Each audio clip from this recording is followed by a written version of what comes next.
Indian military academy से training पूरी करने के बाद 333 युवा आज भारतीय सेना में अधिकारी बन गए। कोरोना संक्रमण की वजह से इतिहास में ऐसा पहली बार हुआ है कि इस खास मौके पर कैडेट्स के परिवार वाले वहां मौजूद नहीं थे, लेकिन जी न्यूज ने सेना के नए अफसरों को उनके परिवार से मिलाया।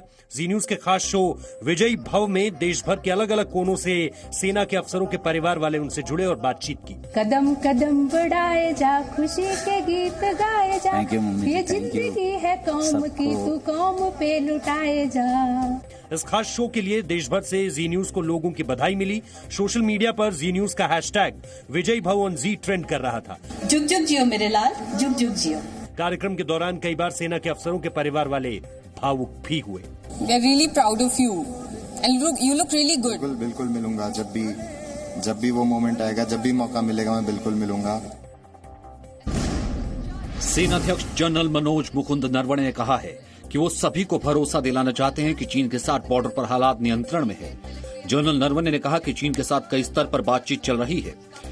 Like to assure everyone that the entire situation along our borders with China is under control, and we are hopeful that through this continued dialogue that we are having, all perceived differences that we have will be set to rest. As I said right at the beginning, everything is under control. सेना अध्यक्ष general Naravane ने पाकिस्तान की तरफ इशारा करते हुए कहा कि जम्मू कश्मीर में सेना के ऑपरेशन अब तक काफी सफल रहे हैं। जनरल नरवणे का कहना है कि जनता भी सेना का साथ दे रही है। As far as J&K is concerned and our western neighbor, as you would have seen, we have had a lot of successes. बैठक में राज्यों और केंद्र शासित प्रदेशों में कोरोना संक्रमण के हालात पर बातचीत की। वहीं देश में कोरोना मरीजों की संख्या 3 लाख के पार पहुंच गई है। स्वास्थ्य मंत्रालय के मुताबिक देश में अब तक कुल 3,08,993 कोरोना संक्रमित हैं। अब तक 8,884 लोगों की मौत हुई है। पिछले 24 घंटों में 11,458 नए केस आए हैं, जबकि 386 लोगों की मौत हुई है। देश में मरीजों के ठीक होने की दर 49.94% पहुंच गई है। वहीं देश में कोरोना संक्रमण की जांच के लिए अब तक 55,07,182 सैंपल टेस्ट किए जा चुके हैं। 24 घंटों के भीतर 1,43,737 सैंपल टेस्ट किए गए हैं। दिल्ली में कोरोना के बढ़ते मामले पर गृह मंत्रालय चिंतित है। इसे लेकर केंद्रीय गृह मंत्री अमित शाह कल दिल्ली के उपराज्यपाल अनिल बैजल और मुख्यमंत्री अरविंद केजरीवाल के साथ बैठक करेंगे। बैठक में केंद्रीय स्वास्थ्य मंत्री हर्षवर्धन भी मौजूद रहेंगे।